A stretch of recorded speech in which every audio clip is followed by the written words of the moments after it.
Last month, I did a video about how to pick the right daily trainer for you based on questions I often see in the comments on videos on this channel. But I also get a lot of questions in the comments about what is the right super shoe for me.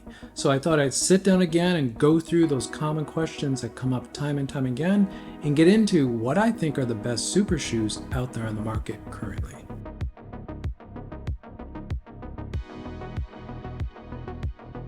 Couple things before I jump in. Now, I'm not trying to be all-inclusive in this video. I'm going to talk about 9 super shoes, and I think they represent probably the 9 best options that covered the most questions in this video. But there's definitely more than 9 super shoes out there on the market. So if I'm not talking about a specific model in this video, it's because I don't think it's very good, or I think one of the shoes I am talking about is a much better option that supersedes it in every way. And the 9 shoes that I'm going to cover in this video are as follows, in no particular order. The Nike Vaporfly 3, the Adidas Adizero Takumi Sen 10, the Adidas Adizero Adios Pro 3, the Nike Alphafly 3, the Asics Metaspeed Sky and Edge Paris editions, the Saucony Endorphin Pro 4, the Nike Vaporfly 2, the Puma Deviate Nitro Elite 3, and the Hoka Cielo X1. Of these 9 shoes, these 7 I have extensive experience running in. Some more than others, but I have run in all of these shoes and I've actually reviewed them all on this channel, except for the Alphafly 3, which that review will be coming soon. Now, I'll put a link in the description to all of the reviews for these shoes, plus other content I made around a few of them, if you are interested. And then these 2 shoes are shoes that I don't own, but I have tried them on and I've either jogged in the store or jogged on a treadmill in, and I know they're not right for me, but I do think they're relevant for a couple of the questions in this video. And lastly, I will not be covering this shoe, the Adidas Adizero Adios Pro Evo 1. Not because I don't think it's a great shoe. I actually think this is probably the bleeding edge of super shoe technology right now at the end of 2024.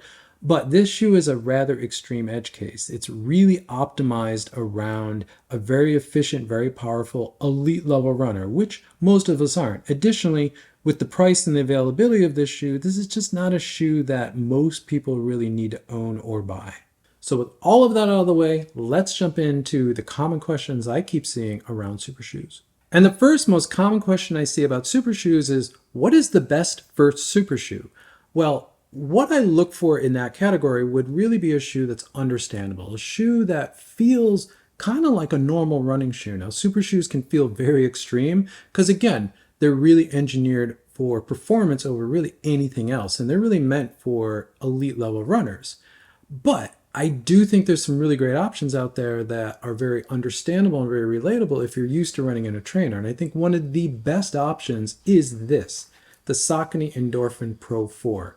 This is a shoe that packs a lot of performance, but it's also very understandable. I'm not going to say this feels totally like a trainer, but it doesn't feel extreme like some of the other shoes that will be in this video.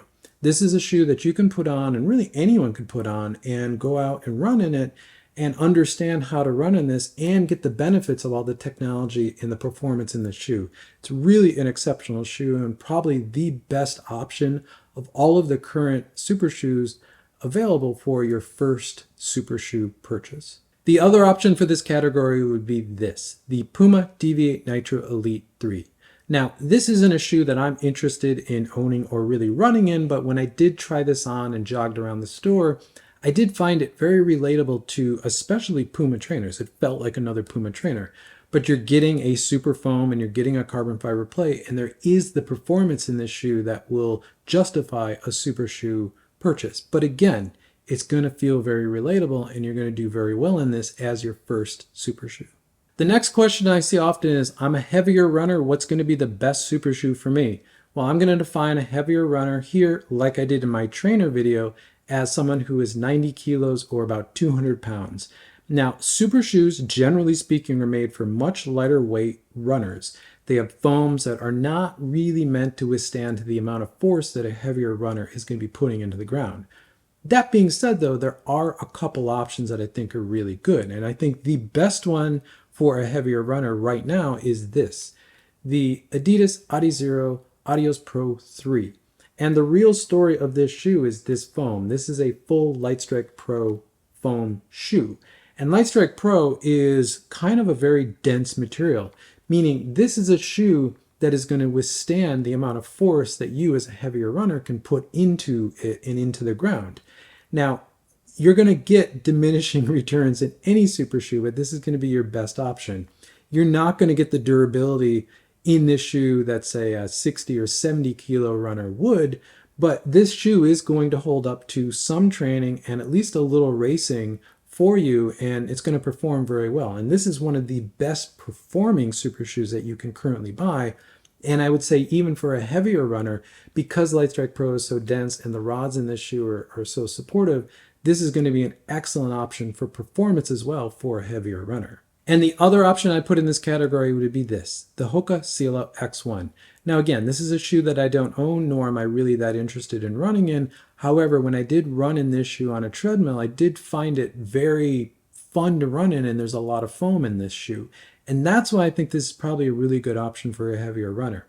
The foam in this shoe is not going to be as durable as what's in the Adios Pro 3. It is going to break down, I would say, much quicker, but there is so much foam in this shoe, and the carbon fiber plate in this shoe is going to withstand a lot of the force you're putting into the ground, that this shoe, because of the amount of foam, is going to be a good option for a heavier runner. Also, because of all the technology in the shoe, it's going to be bouncy, it's going to be fun, you're going to get the performance. However, durability-wise, it's probably going to suffer on this shoe compared to the Adios Pro 3. The next question I often see is that I'm a runner who trains in stability shoes and I'm looking for a stable super shoe. Well, super shoes by design generally are not very stable. They're often very neutral, and again, they're focused on performance, not really anything else. But within the current crop of super shoes that are available on the market right now, I think there is one choice that stands above everything else, and that is this, the Saucony Endorphin Pro 4. This shoe is going to be the most stable option that you can currently buy in the market of super shoes. And this is still a performance-oriented super shoe, and it still is a neutral shoe. This is not a stability shoe. However, Saucony is actually really good about building some level of stability into all their shoes. So they have a wider midfoot or waist, and they generally have a lot of stability in the heel with a wide forefoot. So the stability and the contact patch of this shoe is going to treat you very well. And I think this is probably the best option if you're looking for a stable super shoe. A question that I often see that's very related to stability is that I'm a runner who needs custom insoles or orthotics to be able to run in a running shoe. What is going to be the best super shoe for me? Well, again, by design, super shoes generally have glued in or built-in insoles, so they don't have removable insoles. Additionally, they often always will have a race fit, which means they have a very low volume upper. So even if you can get the insole out, there's not going to be a lot of room in that upper to be able to get your custom insole or orthotic in there and still have a comfortable fit. But I do think there are a couple decent options out there, and I think the best option is this. Again, the Saucony Endorphin Pro 4. Because even though this has a glued-in insole in it, it is very lightly glued in, and I could easily take this out right now. But more importantly, once you get the insole out of this shoe, the volume in the upper is enough that you're going to be able to get your custom insole or orthotic in this shoe, plus the inherent stability of this shoe is going to support the orthotic, and this is probably going to be the best experience that you're going to have with a custom insole or orthotic in a current generation super shoe. However, there is another option, and I would be remiss if I didn't mention Brooks. Brooks makes the Hyperion Elite 4, which is their super shoe. It's not quite as super as the rest of the shoes, especially in this video, but Brooks is also really good about building their shoes with a last and an insole that will come out and accommodate custom insoles and orthotics. So I would look at the Brooks Hyperion Elite 4 as well if you're looking for the ability to put a custom insole or orthotic in your super shoe. The next question I often see, and this may be the one I see probably the most on my videos and really everywhere else super shoes are talked about, is I'm a heel striker. What's going to be the best super shoe for me? Well, generally speaking, again, super shoes are meant for performance, and they generally have a forefoot bias to their design. Again, they're designed for runners with a very efficient strides, very powerful elite level runners. you can really run as a heel striker or a midfoot striker in any super shoe. Some are going to be more durable than others because they don't have a lot of rubber or protection around the heel or the midfoot, so you're going to tear through them very quickly. But I think for a heel striker looking to buy a super shoe, I think the best option on the market right now is this, the Saucony Endorphin Pro 4. I promise I'm going to be talking about other super shoes than this, but this just ticks a lot of these boxes for runners that are looking for either their first shoe, a stability shoe, or they're a heel striker. What makes this so good for a heel striker is that there is a lot of heel flare on the medial and lateral side of the shoe. There's decent rubber coverage back here, but the foam, the Power and PB foam in the shoe is also very durable. So you're going to get a lot of durability back here. This shoe is going to capture your foot, it's going to channel your foot, and it's going to withstand all the forces that you're putting into the ground as a heel striker. So this is, in 2024, the best option for a heel striker in the super shoe area. But I do think there's another really good option out there in the marketplace right now for heel strikers and super shoes, and it's this, the Adidas Adizero Adios Pro 3. Now, there isn't as much heel in this shoe as the Endorphin Pro 4, but there is quite a bit of heel back here. There's a lot of rubber coverage back here, so you're going to get a lot of durability. But more importantly, this shoe is going to really capture a heel striker, and they're going to transition them into the forefoot because this shoe is very rolly, and there's a very wide, stable mid to forefoot in this shoe that is going to work really well for a heel striker. So this may be your second best option out there in the marketplace if you're a heel striker looking for a super shoe currently. Okay, let's move to some more performance-oriented categories for super shoes.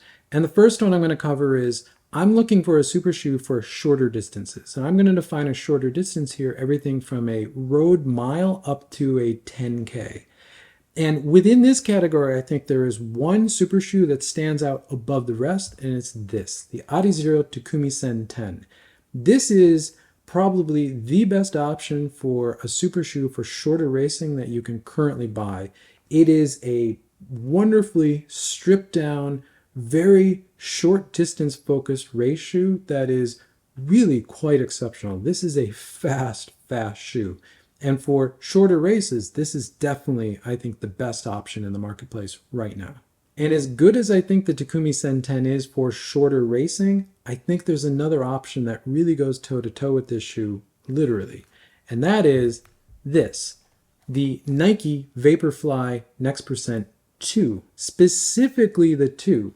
Now, this is an older shoe that you're not going to be able to buy from Nike directly. You're going to need to go through a reseller to find this shoe now. But this is the faster, more aggressive Vaporfly.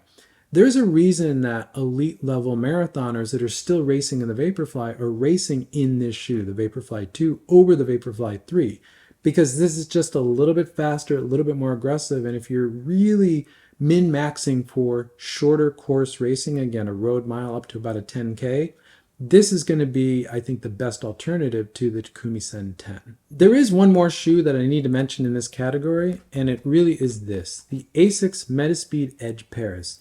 This is probably the fastest super shoe that you can buy in 2024 that was released in 2024. This shoe is fast, but it's so fast and maybe a little bit too brutal for longer racing that I think this is probably best geared towards shorter courses for most runners. The next category is kind of the counter to short course racing would be what is the best super shoe for longer courses, half to full marathon? Well, without a doubt, I'm going to say that is the Nike Alphafly 3. Now, I've been someone who's always been a Vaporfly runner, but I'm going to say that if I had to go race a marathon tomorrow or even in the next couple months, I don't plan on racing one, but if I did, I would be racing it in this shoe. This shoe is the real deal. Now, I've not reviewed this shoe on this channel yet. That will be coming soon, but the performance is here. The changes in this shoe have made all of the difference. This shoe now feels nimble. It feels energetic. You definitely feel the AirPods much better. It's a shoe you can accelerate in. This is the shoe that I want on my foot, especially for that last 10K of a marathon, which is where I really need all this technology to help me finish and finish fast. This is the one I want on my feet. But as good as this one is, I think there's another really good option out there for marathon racing, and it's this shoe, the Adidas Adizero Adios Pro 3. There's a reason why a lot of Adidas pros are still racing in this shoe. Even if they can get the Evo 1, they're still racing in the Adios Pro 3. This shoe is over 2 years old now, but it says how good this shoe is. This is just a stable, wonderful forefoot, rolling, energetic, great foam. This is that shoe that's going to roll you through most of the marathon and that final 10K where you need all this technology. It's going to keep rolling you through, but the foam's going to support you and the rods are going to really do what they're here to do. This is an exceptional marathon racing shoe and would be the next option that I would recommend to anyone in 2024 for a super shoe for longer distances. A question that I see on my channel very often, because I'm a little bit more of a minimalist and I like smaller rotations with shoes that do a lot of things, so doing more with less. What is the one super shoe that I should buy that I can really do anything road racing related in, or maybe some light cross country where you're running on grass, maybe packed dirt, some concrete, asphalt, maybe track, that kind of running? Well, without a doubt, that is the Nike Vaporfly 3 for me. This shoe is just that one shoe, the one super shoe you can buy where you can feel confident that you can line up and really race any sort of road racing distance, maybe some very light trail, and as I said, California style cross country where you're not going into really muddy, boggy terrain. This shoe is the shoe that will do everything, and it'll do everything exceptionally well. This is by far the recommendation for the best all-arounder super shoe that's currently on the market in 2024. I hope that was helpful. If you have any other additional questions, let me know in the comments below. I'll do my best to reply with whatever that I can. As I said in the upfront, I'm not trying to be all-inclusive here. I'm not trying to cover every brand and every super shoe out there. I touched on the 9 current super shoes available that I think are the most valuable or the best on the market that cover all of the stuff that I went over in this video. Now, I've done a lot of other super shoe content on this channel. I'll put a link in the description to 2 important videos. The first is how to choose the right Metaspeed for you. Now, even if you're not interested in the Asics Metaspeed series, the Asics Metaspeed series represents the 2 types of super shoe configurations that you have out there in the marketplace, the high plate configuration and the low plate configuration. And in that video, it explains the differences, why you might like one over the other, and how to choose what's going to be right for you. Additionally, I'll put a link to a video where I talk about how do you build a running shoe rotation or a running shoe rotation focused around racing specifically. And that'll get into how do you look at finding the right super shoe for you based on what trainers or performance trainers you're training in. So hopefully those 2 videos, which will be linked in the description, will help you. Thank you for making it to the end of the video. If you find this content useful, consider subscribing. You'll see more content from me pop up in your feed. If not, drop a like on this video. That helps this channel continue to grow, which I always appreciate. And with that, I'll catch you in the next one.